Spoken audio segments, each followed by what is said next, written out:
শাফি, তুমি তো ভাইরাল যে একটা গজল গাইছো আগের ভিডিওতে, এখন সবাই চাইতেছে তোমার গজল আবার শোনার জন্য। তুমি কি শোনাইতে পারবা? জি। তাহলে শোনাও তো।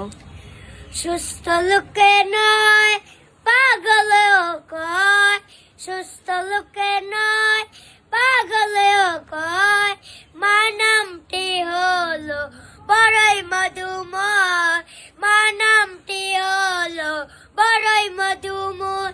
চলে হতে পারে অন্ধ বোবা পাগলে গে রাত, তবুও সে মায়ের কাছ সবার সেরা রে, তবুও সে মায়ের সে সবার সেরা।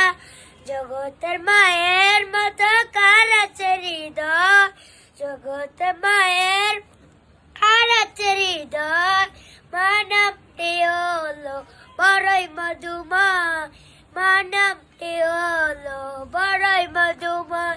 চলে হতে পারে অন্ধ বোবা পাগলে গে রাত, তবুও সে মায়ের কাছ সবার সেরা রে, তবুও সে মায়ের কাছে সবার সেরা।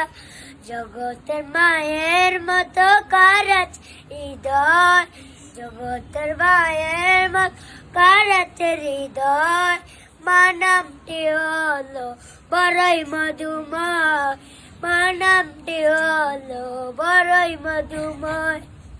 মাশাআল্লাহ, চমৎকার গজল গাইছো। তাহলে তোমার কি মনে হয় এই গজলটা ভাইরাল হইতে পারে? হ্যাঁ, জি ভাইরাল হলে খুশি হইবা? জি খুশি হইবা? জি। তো প্রিয় দর্শক যারা শুনতেছেন, অবশ্যই লাইক শেয়ার করে দিবেন। আসলে যে ছেলেটি গজলটা গাইছে তার পরিচয়টা আমি একটু জানাই আপনাদেরকে। আচ্ছা শাফি, তোমার বাড়ি কোথায়? কুমিল্লা। কুমিল্লা।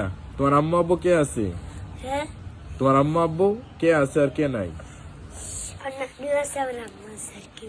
কেন, তোমার আব্বু নাই? আব্বু মরে গেছে। ও আচ্ছা, তাহলে শুনতে পারছেন যে আসলে এই ছেলেটা এতিম, তার বাবা নাই। সবাই দোয়া করবেন আল্লাহ তাআলা যেন এই ছেলেটাকে হাফেজে কোরআন বানায় এবং যুগ শ্রেষ্ঠ আলেম হিসেবে আল্লাহ কবুল করুক, আমিন।